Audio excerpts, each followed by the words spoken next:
Hello दोस्तों, welcome back to my channel. स्वागत है आप सभी को हमारे इस YouTube channel the some new study पर। दोस्तों, मैं हूं कुमार किरण और आज का हमारा टॉपिक है लर्निंग एंड टीचिंग से बीएड नोट्स फर्स्ट ईयर या फिर हम लोग बोल सकते हैं फर्स्ट सेमेस्टर पेपर से। आज हम लोग एक्सप्लेन करने जा रहे हैं इकाई योजना के बारे में, यानी कि हम लोग यूनिट प्लान के बारे में आज हम लोग जानकारी लेने वाले हैं। तो चलिए दोस्तों शुरू करते हैं। सबसे पहले रूपरेखा में हम लोग देखते हैं, हमारा फर्स्ट पॉइंट में दिया हुआ है प्रस्तावना।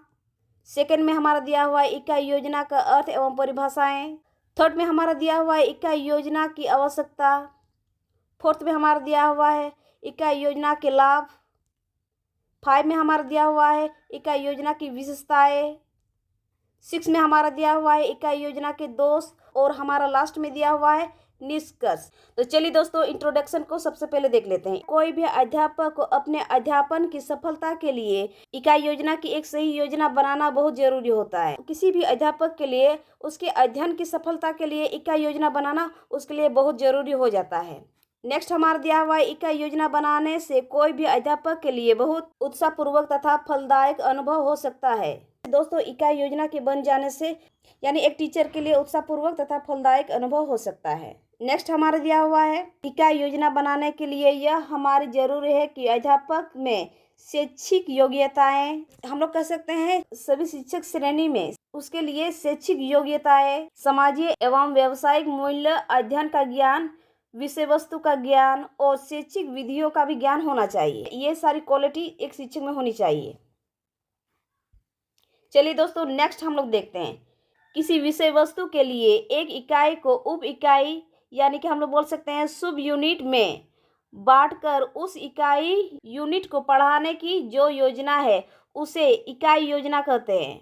इकाई योजना में विषय वस्तु की मात्रा अधिक हो तो उसे सुसंगठित अंशों में विभाजित करना उपयुक्त होता है। इकाई के देन गेस्टाल्ट है, हम लोग कह सकते हैं सर्वप्रथम गेस्टाल्ट के द्वारा ही इसका निर्माण किया गया है, यानी कि हम लोग बोल सकते हैं उपयोग में लाया गया है। अतः इनके द्वारा किया गया मूल्यांकन इकाई सिद्धांत पर आधारित है। हम लोग कह सकते हैं कि गेस्टाल्ट के द्वारा जितना भी सारे उल्लेख की गई है वो हम लोगों को मूल्यांकन इकाई सिद्धांत पर आधारित हम लोगों को देखने को मिल सकती है। तो चलिए दोस्तों, यूनिट प्लान के बारे में देखते हैं। इकाई को अंग्रेजी में यूनिट कहा जाता है। हम सभी जानते हैं कि इकाई को हम लोग यूनिट के नाम से हम लोग जानते हैं, जिसे हम लोग अंग्रेजी में यूनिट कहते हैं।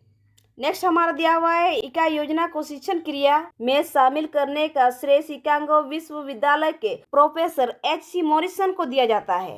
नेक्स्ट हमारा दिया हुआ है इकाई योजना से तात्पर्य ऐसी योजना होती है जिसके अंतर्गत विषय वस्तु को छोटे छोटे भागों में विभक्त कर एक योजना बनाई जाती है। अर्थात इकाई योजना एक प्रक्रिया है जिसमें अध्यापक जो कुछ पढ़ाती है उसका चयन करना, व्यवस्था करना, अनुक्रमण करना, मूल्यांकन करना तथा पूर्व स्वीकृति करना सम्मिलित होता है। अब हम लोग देखेंगे डिफिनेशन ऑफ यूनिट प्लान के बारे में। प्रिस्टल के द्वारा हमारा क्या परिभाषाएं दी गई है उसके बारे में देखते हैं। यहाँ पर हमारा दिया हुआ अधिगमकर्ता द्वारा देखे गए अंत संबंधित विषय वस्तु का बृहद खंड ही इकाई है, यानी कि उसमें जितने सारे खंड हम लोग को देखने को मिलती है वही हमारे इकाई के कैटेगरी में आती है।